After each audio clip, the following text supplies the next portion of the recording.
ಉದಾಹರಣೆಗೆ ಆ ಒಂದು ಆ ಮಾರೀಚನು ಆ ಮೃಗದ ರೂಪದಲ್ಲಿ ಬಂದಿದ್ದ, ಆ ಜಿಂಕೆ ರೂಪದಲ್ಲಿ ಬಂದಿದ್ದ. ಆಗ ಸೀತಾಮ್ಮನವರು ಇದು ನನಗೆ ಬೇಕು ಅಂತ ಹೇಳಿದರು. ಆಗ ಇದು ಮಾಯೆಯಲ್ಲಿ ಇದು ಮಾಯೆ ಅಷ್ಟೇ, ವಾಸ್ತವವಾದದ್ದಲ್ಲ, ಇದು ಸತ್ಯ ಅಲ್ಲ ಅನ್ನೋ ವಿಷಯ ರಾಮನಿಗೆ ಗೊತ್ತಿಲ್ವಾ? ರಾಮ ಭಗವಂತ ಅಂತಂದರೆ ಇದು ಗೊತ್ತಿರಬೇಕು ತಾನೆ. ಸರಿ ಆಯಿತು, ತರ್ತೀನಿ ಅಂತ ಅದರ ಹಿಂದೆ ಹೋದ. ಅದರ ಹಿಂದೆ ಹೋದಾಗ ತಕ್ಷಣ ಅದಕ್ಕಾಗಿ ರಾವಣ ಕಾಯ್ತಾ ಇದ್ದ. ಅವನು ಬಂದು ಅಮ್ಮನವರ ಅಪಹರಣೆ ಮಾಡ್ಕೊಂಡು ಹೋಗಿದ್ದ. ನಾನು ಇಲ್ಲಿಗೆ ಹೋಗಿಬಿಟ್ರೆ ರಾವಣ ಬರ್ತಾನೆ, ಸೀತಾಪಹರಣೆ ಮಾಡ್ಕೊಂಡು ಹೋಗ್ತಾನೆ ಅನ್ನೋ ವಿಷಯ ರಾಮನಿಗೆ ಗೊತ್ತಿಲ್ವಾ? ಗೊತ್ತಿಲ್ಲ ಅಂತಂದರೆ ಆಗ ರಾಮನ ಪರಮಾತ್ಮ ಅಂತ ಭಗವಂತನ ಅಂತ ನಾವು ಯಾಕೆ ಹೇಳಬೇಕು? ಹೇಗೆ ಹೇಳುವುದು ಹಾಗೆ? ಸರಿ, ಅದು ಆಗೋಯ್ತು, ಸೀತಾಪಹರಣೆ ಆಗೋಯ್ತು. ಮತ್ತು ರಾಮ ವಾಪಸ್ ಬಂದು ನೋಡೋ ಹೊತ್ತಿಗೆ ಸೀತೆ ಕಾಣಲಿಲ್ಲ. ರಾಮ ಲಕ್ಷ್ಮಣ ಇಬ್ಬರು ಬಂದು ನೋಡಿದಾಗ ಸೀತೆ ಕಾಣಲಿಲ್ಲ. ಎಲ್ಲಿ ಹೋದಳು ಸೀತಾಮ್ಮನವರು ಅಂತ ತುಂಬ ಗಾಬರಿ ಆಯಿತು ರಾಮನಿಗೆ. ದುಃಖನೂ ಆಯಿತು. ಅಮ್ಮನವರು ಕಾಣಲಿಲ್ಲ ಅಂಥೇಳಿ ತುಂಬ ದುಃಖವೂ ಆಯಿತು ರಾಮನಿಗೆ. ದುಃಖ ಪಡುವುದೇನು? ಈ ರಾವಣ ಬಂದಿದ್ದಾನೆ ಹೋಗಿದ್ದಾನೆ ಅನ್ನೋ ವಿಷಯ ಗೊತ್ತಾಗಬೇಕಿತ್ತಾನೆ. ರಾಮ ಭಗವಂತ ಅಂತಂದರೆ ಇದೆಲ್ಲ ಗೊತ್ತಾಗಬೇಕಿತ್ತಲ್ವ. ಇಲ್ಲಿ ದುಃಖ ಪಡುವುದೇನಿದೆ? ಆಮೇಲೆ ಎಲ್ಲ ಕಡೆನೂ ಹೋಗಿ ಎಲ್ಲ ಕಡೆ ಹುಡುಕಿ ತುಂಬ ಹುಡುಕಿದ ಮೇಲೆ ಜಟಾಯು ಹೇಳ್ತಾನೆ ರಾಮನಿಗೆ, ಇಲ್ಲ ಈ ಥರ ರಾವಣ ಬಂದಿದ್ದ, ಅಮ್ಮನವ್ರನ್ನ ಅಪಹರಣೆ ಮಾಡ್ಕೊಂಡು ಹೋದ. ಜಟಾಯು ಹೇಳಿದ ಮೇಲೇ ತಿಳ್ಕೊಳ್ಬೇಕಾ ರಾಮ ಭಗವಂತ ಅಂತಂದರೆ ಜಟಾಯು ಹೇಳಿದ ಮೇಲೇ ರಾಮನಿಗೆ ಗೊತ್ತಾಗಬೇಕು ಅಂತಿದೆಯಾ? ಮೊದಲೇ ಭಗವಂತ ಅಂದರೆ ಸರ್ವಜ್ಞ, ಪರಮಾತ್ಮ ಅಂತಂದರೆ ಅವನು ಸರ್ವಜ್ಞನಾಗಿರಬೇಕು, ಎಲ್ಲವೂ ಗೊತ್ತಿರಬೇಕು. ಅದೊಂದಾಯಿತು. ಆಮೇಲೆ ಇನ್ನೊಂದೇನು, ಸರಿ ಈಗ ಲಂಕೆಗೆ ಹೋಗಬೇಕು ಅಂತಂದರೆ ರಾಮ ಏನು ಮಾಡಿದ? ನಾನು ಹಾಗೆ ಹೋಗ್ಲಿಕ್ಕಾಗೋದಿಲ್ಲ, ಯಾರಾದರೂ ಅದು ಸಹಾಯ ಬೇಕು. ಸುಗ್ರೀವನ ಹತ್ತಿರಕ್ಕೆ ಹೋಗಿದ್ದ, ಸುಗ್ರೀವನ ಜೊತೆಗೆ ಸಖ್ಯ ಮಾಡಿಕೊಂಡಿದ್ದ. ಅವನಿಗೆ ಬೇಕಾದ ಕೆಲಸವನ್ನು ಅವನಿಗೆ ಮಾಡಿಕೊಟ್ಬಿಟ್ಟು ಪುನಃ ಅವನಿಂದ ಸಹಾಯವನ್ನು ಪಡ್ಕೊಂಡ. ನೀನು ವಾನರ ಸೈನ್ಯವನ್ನು ನನ್ನ ಜೊತೆಗೆ ಕಳಿಸಿದರೆ ಆಗ ನನ್ನ ಕೆಲಸ ಆಗುತ್ತೆ ಅಂತ ಸುಗ್ರೀವನ ಜೊತೆಗೆ ಮಾತಾಡಿ ಸುಗ್ರೀವನ ಸಹಾಯವನ್ನು ತಗೊಂಡಿದ್ದ. ಭಗವಂತ ಪರಮಾತ್ಮ ಭಗವಂತ ಒಬ್ಬನೇ ಅಲ್ಲಿಗೆ ಹೋಗಿ ರಾವಣನ ಸಂಹಾರ ಮಾಡಬೇಕಿತ್ತು, ಇಷ್ಟು ದೊಡ್ಡ ಸೈನ್ಯ. ಅದೆಲ್ಲ ಸರಿ, ಆ ಸೈನ್ಯವನ್ನೆಲ್ಲ ಕಳಿಸಿ ಆಂಜನೇಯ ಸ್ವಾಮಿನ ಕಳಿಸಿ ಸೀತೆ ಎಲ್ಲಿದ್ದಾಳೆ ಅನ್ನೋದನ್ನು ತಿಳ್ಕೊಂಡಾಯಿತು. ಇನ್ನೇನು ಮಾಡಬೇಕು? ಯುದ್ಧ ಮಾಡಬೇಕು ಅಂತಂದರೆ ಲಂಕೆಗೆ ಹೋಗಬೇಕು ಅಂತಂದರೆ ಸಮುದ್ರದ ಹತ್ರಕ್ಕೆ ಹೋದಾಗ ಅಯ್ಯೋ ನಮಗಿಲ್ಲಿ ದಾರಿ ಇಲ್ಲ, ಸೇತು ನಿರ್ಮಾಣ ಮಾಡಬೇಕು. ಸೇತು ಕಟ್ಟಿದರೆ ಮಾತ್ರ ಲಂಕೆಗೆ ಹೋಗ್ಲಿಕ್ಕಾಗುತ್ತೆ. ಈ ರಾವಣ ಸೇತು ಇಲ್ಲದೇ ಬಂದು ಹೋಗಿದ್ದಾನೆ. ರಾವಣ ಬರೋ ಹೊತ್ತಿಗೆ ಸೇತು ಇತ್ತಾ? ರಾವಣ ಬಂದಾಗ ಸೇತು ಇರಲಿಲ್ಲ. ಸೇತು ಇಲ್ಲದೆ ಹಾಗೆ ಆಕಾಶ ಮಾರ್ಗದಲ್ಲಿ ಬಂದು ಹೋಗಿದ್ದ. ಒಬ್ಬ ರಾವಣನೇ ಆಕಾಶ ಮಾರ್ಗದಲ್ಲಿ ಬಂದು ಹೋದ ಮೇಲೆ ರಾಮ ಭಗವಂತ ತಾನೆ, ರಾವಣ ರಾಕ್ಷಸ. ಒಬ್ಬ ರಾಕ್ಷಸ ಸೇತುವಿನ ಅಗತ್ಯವೇ ಇಲ್ಲದೆ ಆಕಾಶ ಮಾರ್ಗದಲ್ಲಿ ಬಂದು ಹೋದ. ರಾಮ ಅಂದರೆ ಪರಮಾತ್ಮ ಭಗವಂತ. ಆ ಭಗವಂತನಿಗೆ ಸೇತು ಯಾಕೆ ಬೇಕಿತ್ತು? ಅಷ್ಟು ದೊಡ್ಡ ಸೇತುವನ್ನೆಲ್ಲ ಯಾಕೆ ಕಟ್ಟಬೇಕಾಯಿತು? ಇಷ್ಟೆಲ್ಲ ವಾನರ ಸೈನ್ಯವನ್ನು ಇಟ್ಕೊಂಡು ಇಷ್ಟೆಲ್ಲ ಯಾಕೆ ಮಾಡಬೇಕಾಯಿತು? ಅಷ್ಟರ ಮಧ್ಯದಲ್ಲಿ ಸರಿ ಯುದ್ಧದಲ್ಲೂ ಮತ್ತು ಲಕ್ಷ್ಮಣನಿಗೆ ತುಂಬ ಇದಾಗಿ ಗಾಯಗಳು ಅದೆಲ್ಲ ಆದಾಗ ರಾಮ ದುಃಖಪಟ್ಟಿದ್ದು, ಅಯ್ಯೋ ನನ್ನ ತಮ್ಮನಿಗೆ ತೊಂದರೆ ಆಯಿತು ಅಂಥೇಳಿ ದುಃಖಪಟ್ಟಿದ್ದು. ಇದೆಲ್ಲ ನೋಡಿದರೆ ಕೆಲವೊಂದೆಲ್ಲ ರಾಮಾಯಣದಲ್ಲಿರ್ತಕ್ಕಂಥ ಆ ಘಟನೆಗಳನ್ನು ಇದನ್ನೆಲ್ಲ ನೋಡಿದರೆ ಇದೆಲ್ಲವುದು ಒಂದು ಹಂತ. ಇದೆಲ್ಲದಕ್ಕಿಂತ ದೊಡ್ಡದಾಗಿ ಎಲ್ರಿಗೂ ತುಂಬ ಜನರಿಗೆ ಒಂದು ಆಕ್ಷೇಪ ಅಂತಂದರೆ ಎಲ್ಲ ಮುಗಿದೋಯ್ತು, ಯುದ್ಧ ಎಲ್ಲ ಮುಗಿದೋಯ್ತು, ರಾವಣ ಸಂಹಾರ ಆಯಿತು, ಬಂದಾಯಿತು, ಪಟ್ಟಾಭಿಷೇಕ ಆಯಿತು, ಎಲ್ಲ ಆಗೋಯ್ತು, ಎಲ್ಲ ಚೆನ್ನಾಗಿ ನಡೀತಾ ಇತ್ತು. ಅಷ್ಟರ ಮಧ್ಯೆಯಲ್ಲಿ ಯಾವನೋ ಒಬ್ಬ ರಾಜ್ಯದಲ್ಲಿ ಏನೋ ಒಂದು ಮಾತನ್ನು ಹೇಳಿದ್ದು, ಅದು ಬೀದಿಯಲ್ಲೆಲ್ಲೋ ನಿಂತುಕೊಂಡು ಯಾವನೋ ಒಬ್ಬ ಏನೋ ಒಂದು ಮಾತು ಹೇಳಿದ್ದ. ಆ ಒಂದು ಮಾತನ್ನಿಟ್ಟುಕೊಂಡು ಇಷ್ಟೆಲ್ಲ ಕಷ್ಟಪಟ್ಟಿದ್ದೇ ಸೀತಾಮ್ಮನವರನ್ನು ಕರ್ಕೊಂಡು ಬರಲಿಕ್ಕೋಸ್ಕರ.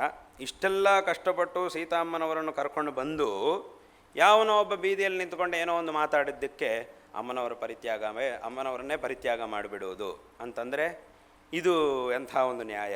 ಇದು ಸರಿನಾ? ನಿಜವಾಗಲೂ ಹೀಗೆ ಮಾಡಿದರೆ ಈ ಥರ ಮಾಡೋದು ಎಷ್ಟರ ಮಟ್ಟಿಗೆ ಸರಿ? ಹೀಗೆಲ್ಲ ಪ್ರಶ್ನೆಗಳೆಲ್ಲ ತುಂಬ ಜನರಿಗೆ. ನಾವು ಎಲ್ಲಿ ಸಂಚಾರ ಮಾಡಿದರೂ, ಈ ಪ್ರಾಂತ್ಯಗಳಲ್ಲೆಲ್ಲ ಎಲ್ಲಿ ಸಂಚಾರ ಮಾಡಿದರೂ ಒಂದು ವಿಶೇಷವಂತಹ ಕೃಷಿ, ಎಲ್ಲ ಕಡೆ ಸಹ ವಿಸ್ತಾರವಾಗಿ ಕೃಷಿ ಎಲ್ಲ ನಡೀತಾ ಇರುತ್ತೆ. ಆ ಕೃಷಿ ಭೂಮಿಗಳನ್ನು ನೋಡಿದರೆ, ಆ ಬೇರೆ ಬೇರೆ ರೀತಿಯಂತಹ ಕೃಷಿಗಳು, ಆ ಕೃಷಿ ಭೂಮಿಗಳನ್ನೆಲ್ಲ ನೋಡಿದರೆ ಮನಸ್ಸಿಗೆ ತುಂಬ ಸಂತೋಷ ಆಗುತ್ತೆ. ಆ ಹಸಿರಾದಂತಹ ಆ ಒಂದು ವಾತಾವರಣವನ್ನು ನೋಡಿದರೆ ಮನಸ್ಸಿಗೆ ತುಂಬ ಸಂತೋಷವಾಗುತ್ತೆ. ನಮ್ಮ ಇಂತಹ ಪ್ರದೇಶಗಳು ಅಂತಂದರೆ ನಮ್ಮ ಮನಸ್ಸಿಗೆ ತುಂಬ ಸಂತೋಷ. ನನಗೆ ತುಂಬ ಇಷ್ಟವಾದಂತಹ ಪ್ರದೇಶಗಳು ಈ ರೀತಿಯಂತಹ ಪ್ರದೇಶಗಳು. ಹಾಗಾಗಿ ಆ ಒಂದು ವಾತಾವರಣ ನೋಡಿದರೆ ತುಂಬ ಸಂತೋಷವಾಗುತ್ತೆ. ಅಂದರೆ ಇಲ್ಲೆಲ್ಲ ಕಡೆಯೂ ಸಹ ಸುತ್ತಮುತ್ತ ವಿಸ್ತಾರವಾಗಿ ಕೃಷಿ ಕೆಲಸ. ಈ ಕೃಷಿ ಅಂತಂದರೆ ಅದು ನಮ್ಮ ದೇಶದ ಒಂದು ಉಸಿರು.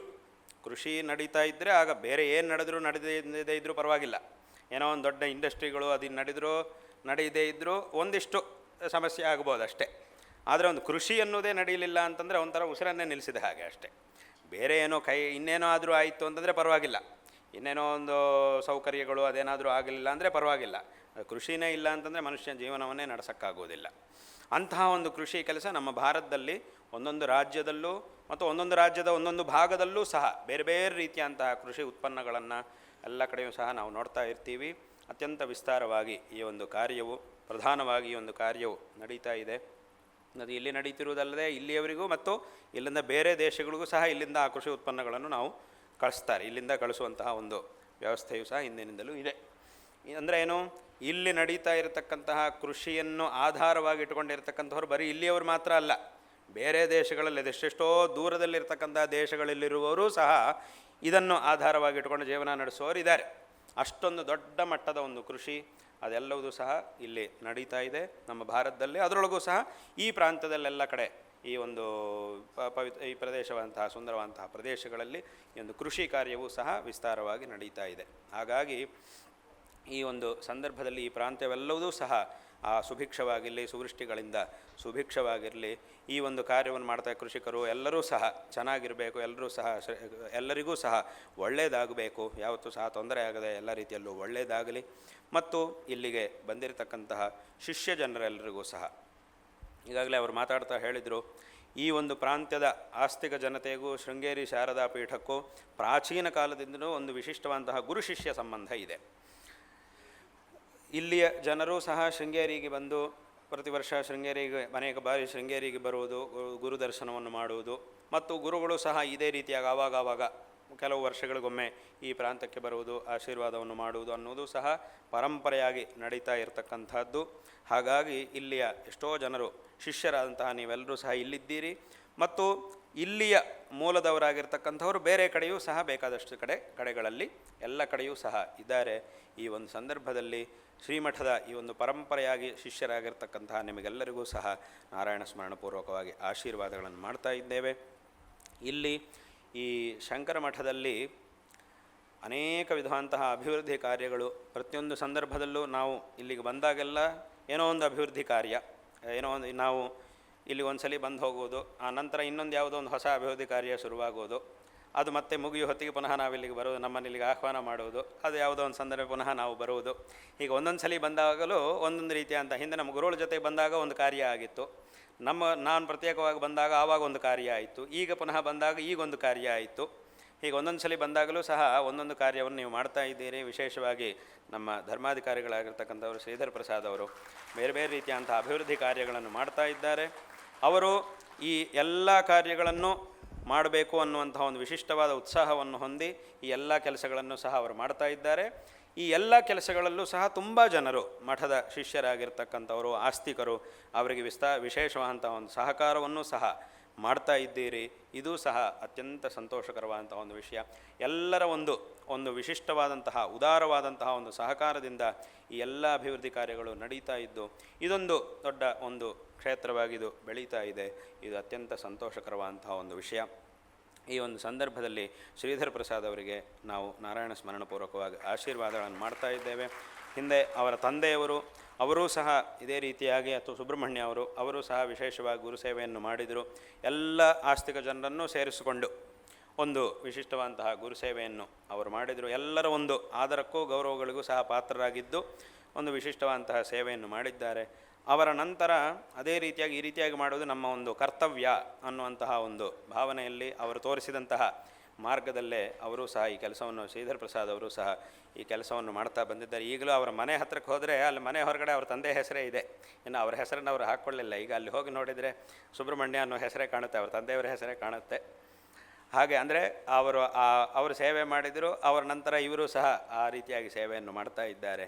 ಇದರಲ್ಲಿ ಈ ಒಂದೊಂದು ಕಾರ್ಯದಲ್ಲೂ ಸಹ ಒಬ್ಬೊಬ್ಬರು ಒಂದೊಂದು ಜವಾಬ್ದಾರಿಯನ್ನು ಇಟ್ಟುಕೊಂಡು ವಹಿಸಿಕೊಂಡು ಆ ಒಂದೊಂದು ಕಾರ್ಯಕ್ಕೆ ಸಹಕಾರವನ್ನು ಮಾಡ್ತಾ ಇದ್ದಾರೆ. ಇಲ್ಲಿ ನಡೆಯುವಂತಹ ಎಲ್ಲ ಕೆಲಸಗಳಲ್ಲೂ ಇಂತಹ ಕಾರ್ಯಕ್ಕೆ ಇವರು, ಈ ಕಾರ್ಯಕ್ಕೆ ಇವರು, ಈ ಕಾರ್ಯಕ್ಕೆ ಇವರು ಅಂಥೇಳಿ ಒಂದೊಂದಕ್ಕೂ ಸಹ ಒಬ್ಬೊಬ್ಬರು ಸೇವೆಯನ್ನು ಮಾಡಿ ನಮ್ಮ ವಿಶೇಷವಾದ ಪ್ರೀತಿಗೆ ಪಾತ್ರರಾಗಿದ್ದೀರಿ.